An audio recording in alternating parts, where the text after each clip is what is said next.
Hi, everybody. My name's Jason. I'm Caden. I'm Jaden. I'm Yah. And we are the YAHOSHUA and the Torah YouTube channel, and we are your family, and we hope and pray that you guys will consider us your guys' family. And we thank you guys very, very much for hanging with us like we always do. Today is a preparation day. Let's do a little drum roll. Everybody's real super tired, so that drum roll may not come out well. That means tomorrow's Shabbat. All right, what does it mean, gentlemen? Preparation day. That we prepare everything we need to do for tomorrow, because tomorrow is a Shabbat day. We don't cook, we don't clean, we don't work. We spend time with Yah and we learn His Word. So today we need to get everything we need to do before that day done. We need to get our cooking done, our cleaning done, and whatever work we need to have done. We need to get it all out of the way so that we are not worried about it, so we don't have to do anything on Shabbat. Yeah, and a Hebrew day is sunset. Sunset is when a Hebrew day begins. It is when it ends, and it also begins. And you can see that from the beginning of Genesis chapter 1, when it talks about creation, and it talks about evening and morning being the first day, and they reiterate that over and over and over. And a lot of people believe that the beginning of the Hebrew day is when the sun comes up. And so according to scriptures, we don't see it like that. It doesn't look like that. In fact, there's so many different times when people are unclean until even. Until they wash, until they are unclean, until even, and the new day begins. That is when we believe that the day begins. And so tomorrow is a Shabbat, and again, it is a day you don't cook, you don't clean, you don't work, you don't do anything. It is set apart for our Creator. It is a mark of those who are part of our Creator's people. And if you don't keep Shabbat, then by default, you aren't a part of the kingdom people. And we are looking for those who are willing to fall on their knee to the creator of the universe, the one who has given us life, who has given us blessings, who has given us everything that we have. We have the abilities to worship him in a cognitive way. We have free will that we are able to choose right from wrong. We can choose our kingdom road, or we can choose the road to hell. And either way, it is our choice. And we are not robots. We are not programmed to just have to follow our creator. We can do whatever we want. We can follow the tree out back, or we can follow the creator of the Shamayim, who is infinite in power and who has delivered us out of our evil ways, has given us a Torah that is found in Genesis, Exodus, Leviticus, Numbers, and Deuteronomy. And he's given us a Melchizedek priest. He's given us a leader, the one who will come and deliver us from where we are at, the one who came and delivered the world, who broke the curse of the curses of the Torah. The curses of the Torah is spiritual death. That is what we all get. From the second we steal from 3 years old, when we put our hand in the cookie jar, we have broken the Torah and fall under the curses of the Torah. And that is why we have a Melchizedek priest. We have a priest that is able to get us out from under those curses, but we are not to live that life. We are not to live out of covenant. If you are out of covenant, that means you do not obey the laws, statutes, and commandments that are found in Genesis, Exodus, Leviticus, Numbers, and Deuteronomy. And if you are out of covenant, that's your own gig. That's your own world. That's your own doing. We all have a chance to find a higher power, to find our way.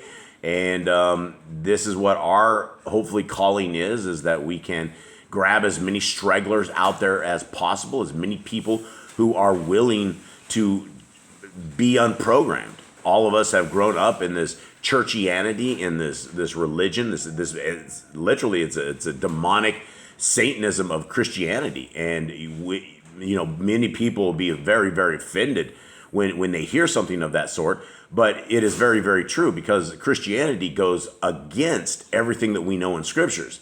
It tells us lies about our laws of our Creator being gone. It tells us lies that we can worship on any day that we want to do and eat whatever we want to eat.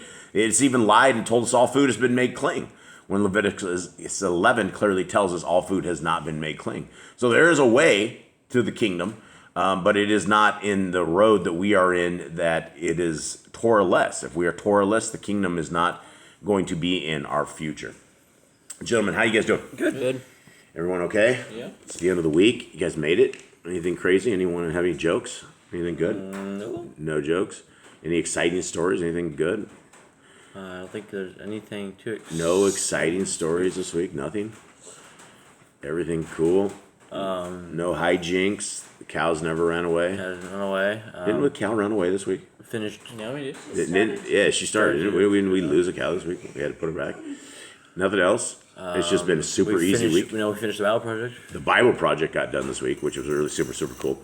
And while we're talking about the Bible project here, this is what you're looking at as you're looking at the final fruits of this Bible project right here. This is 103 book, fully restored name scriptures. You will never, ever find a better price than $64. This is large print. Guys, this is a large Bible. This same Bible, I was looking at the RST&E. They sell this for like $350. The grifters at the YAHOSHUA Scriptures sell this for $400. This is bigger print, better quality, $64. We're literally giving this away in hopes that we are able to get our prisoner ministry going. The people that have joined in on this, the people that will be shipping this from the United States, are incredible Torah-keeping people. And we will be delivering these scriptures from India into their hands in late February or March. They will be shipping them out. Guys, for every scripture that we're trying to get out, we're trying to get one full scriptures into the prisons for the U.S. prisoners. We're building a business. And so this is why we're asking if you guys will help us be a part of this. And unlike all of these other little places out there, they're like, oh, donate to us, donate. Look, we have value right here. We're not asking anyone to donate anything. We're asking people that if you would like to get one of the very best English translation scriptures anywhere to be found anywhere, that you would look no further than right here. And this is where you guys can help us build this ministry. And again, we're not asking for donations. We are giving you one of the very best scriptures that you will ever find anywhere, that has the least amount of mistakes anywhere, that has all of the Apocrypha and beyond. So this is the book. And so if you guys would like to help Boss Clan, no profits come into us at all, but this is how you help Boss Clan, is by helping us help these prisoners, because we love our prisoners. We know and we correspond with a lot of them, and this is the best way that we can reach those who are in chains in the United States of America. And we'll take 3 of these orders, 3 of these where we're trying to do these. By the time we're done with the 3,000th Bible, we will have a free printing press that strictly prints Bibles for people in prisons, and gives you guys this kind of value. Now, you don't need to purchase anything, because you can grab these free PDFs. These PDFs are absolutely free. Unlike any other of these Bible criminals out there that are like hustling up Bibles for really expensive parts, they don't give their scriptures away. And that's the thing, is they all hoard their scriptures. They hoard the word of Yah, and they have no faith that they can give away their scriptures and that people will keep purchasing their wares. For us, we're not, there's no profits on this. We're not living off this. It doesn't matter to us one way or another, but we do hope that we can get the prisoner scriptures going. So these are free. These are absolutely free, and we were going to combine both of these into one big PDF, but it was too big. It was about 24 megs, and we were not going to. We need these small enough that people can email these, because we're getting hundreds and thousands of downloads. We've had like 20,000 downloads throughout the year that we've been doing this. And so lots of people are grabbing these, lots of people are sharing these. And so for the very first time ever, these scriptures are being given away completely free. So here we are, gentlemen. We are into this, and we have another map Brother Glenn gave us. And it looks, let's take a look at this here. Here, I'll pop this down so everybody can take a look at what we're looking at right here. And one thing that I noticed today, and these 2 maps, so we have a couple of these, and I don't think this map is exactly right as far as Manasseh goes. And this is the one Brother Glenn sent. Because if we look at this one right here, which looks a little bit better, Manasseh's up over here, and this one is right here. Manasseh's right there. So a couple things, though, that I was looking at. I guess we'll look at this map. Manasseh, regardless of how it's off a little bit, they got a lot of land. If you look at this, they got a tremendous amount of land. If you look at Benjamin has just a tiny little blink right there. Small tribe. And Dan eventually gets wiped out. Ephraim didn't get much either. Yeah, Ephraim didn't get much either. Being the northern tribe, he didn't get much. Yeah, which is being real easy. Or not being easy, but being part of Manasseh. you would have thought they would have been equal because they were kind of equal at some certain part, but they weren't exactly equal because the way the blessings went down, I guess Manasseh got more.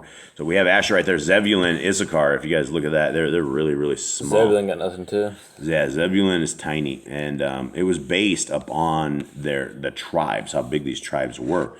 So what we were looking at yesterday, I believe, was down here where they were trying to get all of this down there.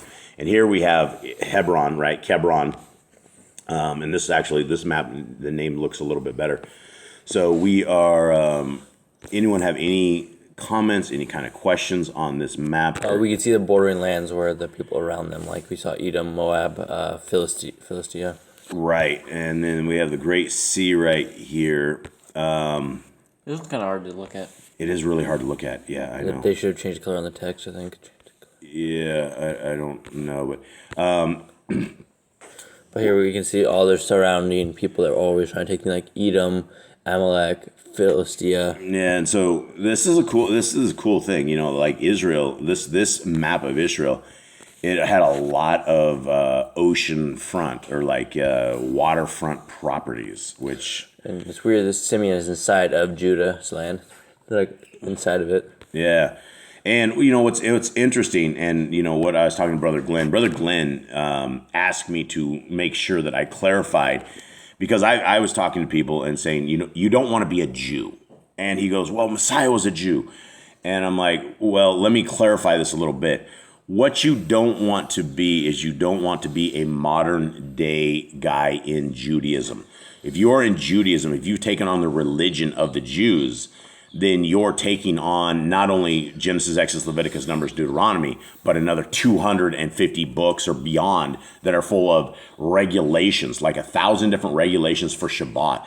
The Jews have all these different things, as well as the Jews have clauses in there. I believe it's a Sanhedrin, I think it's 25b or somewhere around there. They allow you to have sex with 3-year-old children. And so there is pedophilia in this. And if you actually start studying some of these Talmudic Jews and their circumcision, these guys are into a bloodletting ceremony. It's not just a circumcision. There's some problems where the modern day Talmudic Jews are ingesting blood during their circumcisions. And I'll leave it at that because it is extremely vile.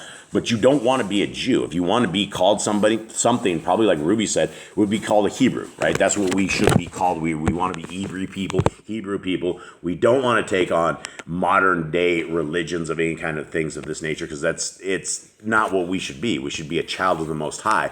And the child of the Most High has a set of regulations and rules and things that we should all be keeping. All right. You guys all ready? Yes. Okay, so if anyone has any other questions, you can hit me up offline on this entire Talmudic Jew thing. You guys can email me or whatever. I'll explain it to you more. You can't explain a tremendous amount on YouTube because they are, it's the powers that be. So here we are. 14. Now, these the children of Yisrael inherited in the land of Canaan, which Eleazar the Kohen and Yahushua son of Nun and the heads of the fathers of the tribes of the children of Yisrael caused them to inherit. All right, who's Eleazar? He is Aaron's son. Yeah. It's cool to see he's still around. I think he's pretty old at this point. Yeah, but we had Eleazar's, he and Phineas. Phineas' son. I think he'll be here soon. Yeah, these guys are famous. These are super famous dudes. Okay, 2. Their inheritance was by lot, as Yahuwah had commanded by the hand of Moshe, for the 9 tribes and the half tribe. For Moshe had given the inheritance of the 2 tribes and the half tribe beyond the Yarden. But to the Lewites he gave no inheritance in their midst. For the children of Joseph had become 2 tribes, Manasseh and Ephraim. And they gave no part to the Lewites in the land, except cities to dwell in, with their open land for their livestock and their possessions. As Yahuwah had commanded Moshe, so the children of Yisrael did, and they divided the land. And the children of Yahudah came to Yahushua in Gilgal, and Caleb, son of Yevunah, the Kenizzite, said to him, You know the word which Yahuwah said to Moshe, the man of Elohim, concerning you and me, in Kadesh Barnea. I was 40 years old when Moshe sent the servant of Yahuwah. I was 40 years old when Moshe, the servant of Yahuwah, sent me to Kadesh Barnea to spy out the land. And I brought back word to him, as it was in my heart. But my brothers who went up with me made the heart of the people melt. But I followed Yahuwah, my Elohim, completely. So Moshe swore on that day, saying, the land on which your foot has trodden is your inheritance, and your children's forever, because you have followed Yahuwah, my Elohim, completely. And now see, Yahuwah has kept me alive, as he said, these 45 years since Yahuwah spoke this word to Moshe, while Yisrael walked in the wilderness. And now, see, I'm 85 years old today. Yet, I am still as strong today as I was on the day that Moshe sent me. As my strength was then, so my strength is now, for battle, and for going out, and for coming in. That's pretty strong. Yes, well, he's obviously, Yah has kept him healthy. Right, and he still lives, I think, till 110, if I'm right. Yeah, he's you know, we have this old dude down here. We call Jack. We call him Jack, and he's like, how old's Jack? Like, I think he's almost 90. 90? No, he Yeah. is like, when we met him, he was like This 86. old timer. Yeah, this old timer does push-ups. He's doing like 500 push-ups every morning. He's ex-military. But this old dude, one day he'd flipped his shirt off, and this guy was chiseled up and shredded. Like everything he had, it was like we were looking at this dude, we're like, holy moly, this dude is shredded. And we'd never say, you know, it is possible to absolutely look amazing at 90 years old if you will contain yourself. And I haven't seen Jack for like a year or so or two. He's got to be really old, but this old dude is shredded. So this is what I was thinking of: old man Jack and you know, YAHOSHUA. He's probably just that thing. He probably rips his shirt off. And he's probably just shredded. He's like, "Look, I'm 85 today," and I'm like busting a move. I'm still as strong today. I wonder how old Yehoshua is. Did we ever get like an age on Yehoshua right now? Like You said he's 85. Yehoshua, no, that's Caleb. No, it's Joshua. This is Joshua. We're talking about Joshua. This is all about Joshua. Oh, I thought Yeah. Caleb was still talking. No, this isn't Caleb. What do you mean? We haven't talked about Caleb for a bit, buddy. No. Wrong chapter, wrong day, wrong meeting, wrong talk. We're not even talking about Caleb. Where did Caleb come in at? Okay, we are talking absolutely about Yehoshua, and he's 85 years old. Jay, do you have something? This might be Caleb. Is this Caleb? Hold on. So Caleb's up here talking. It's all in quotes. It's still. Then Caleb, you know the word of Yahuwah, and he still talks. He goes, "I was 40 years old when Moshe is servant in my land." Then he goes down here and says, "I am now 85 years old." He's 45 years keeping me alive. Maybe Kate is right. And then in let's read this again. Yeah, you gotta read up to 13. Where are we at? I think we are on 12. Are you sure we're not talking about Yehoshua? I'm pretty sure this is after rereading that. I'm pretty sure this Do we have is to start over on this? Caleb. Now these are the children of Israel. Okay. As Moshe did, sorry guys, we're just trying to figure this out along with it. And the children of Yehuda came to Yahushua in Gilgal, and Caleb, son of Yehunah, the Kenizzite, said to him, "You're right. Caden is completely right. I'm wrong." All right. That was your first time for everything. Just kidding. I'm wrong all the time. But that joke never gets old. All right. So it is. Caleb is this dude. He's like old man Jack. Okay. So we're not talking about Yehoshua. We are talking about Caleb. Okay. So you know the word that Yahuwah said to me, Moshe, the man of Elohim, concerning you and me in Kadesh Barnea. Jay, you didn't catch this either? No, I guess not. I really thought this was talking about Joshua. Eli, you're kicked out of the club. You are definitely kicked out. I knew that Caleb had said that, but I was wondering if Yahushua had said that as well. I never said that. Yeah, you're kicked out. Still talking. You're kicked out. You need to get your Bible. Yeah, you're banned from this place. If you don't bring your Bible up here, you're banned. I was from listening. here. You weren't listening. I was. Oh, no. Okay. Are you arguing with your parents online? That's ouch. Ooh, snap. Okay, here we go. I think Where you're we at? 12. I think you're on 12 now. 12 now. Now, Kate actually got this figured out for us that this is old man Jack is Caleb. Yeah, old man Jack. Okay, so where are we at? 12. Now let's just start on 11 again. Yet I am strong today as I was on the day that Moshe sent me. And my strength was then, so my strength is now for battle and for going out and for coming in. How did you know this and we didn't know this? You haven't even been part of this Bible project. It said it was Caleb literally said, and Caleb came to Yehoshua saying. You might be a genius, bro. We might be inferior. It literally just said, Caleb came to him saying, "Remember what happened? Remember, I'm strong. I'm old now, but I'm strong." I don't. Yeah, I guess he's right because they never swapped back to Joshua. It never said Joshua said. So yeah, I guess I just completely missed it that this wasn't Joshua talking anymore. This is an interesting family discussion, and everybody actually heard Eli argue with me. Amazing. Okay, Eli, what do you have to say about all that? Okay. Anything? I was listening. Oh, okay. Okay. 12.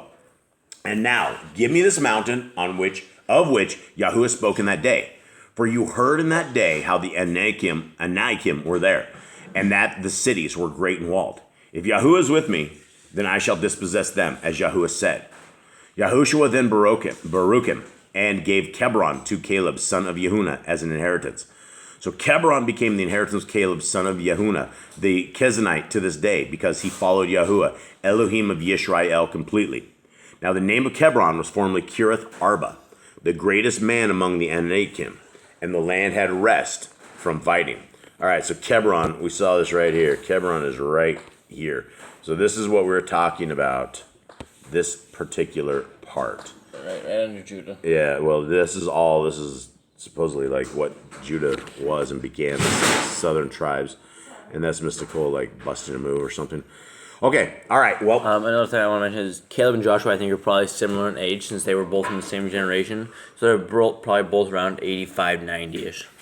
Yeah, I mean, it's been a long time wandering in the desert. Yeah, well, there you go. If you take care of your body, you will end up like Caleb. So he said he was out there 45 years, right? So that means 40 years was there. So they've been doing this for 5 years now, taking over the land since Moses passed. Yeah, and they've done a lot in 5 years, like 31 different cities. Yeah, and they're really old, and so they're just killing. Did he take men with him, or did he just go like? No, I'm pretty sure he had the Did army. he just go by himself and go fight the Anakim? No, I'm sure he brought people with him. Yeah, for sure. All right, well, I guess that is it. I guess you guys get to hang out with us as we, as you guys see how our family works and operates, and it's not always with synchronicity. It isn't always with fine-tuned piano pieces. It sometimes has the chords that don't sound right, and that's us. We try to make it through the very best we can. And we hope that you guys are able to make it through the very best you guys can. And we are going to get our day busy. Anyone else have anything for today? Have a good prep day, and if you're not celebrating Shabbat, you should definitely start. Yeah. Because tomorrow is a Shabbat, so it's a good time to start. Yep, very good time to start Shabbat. If you're not keeping Shabbat, is tomorrow. So much love, everyone. All right. Have a good day. Shalom. Bye.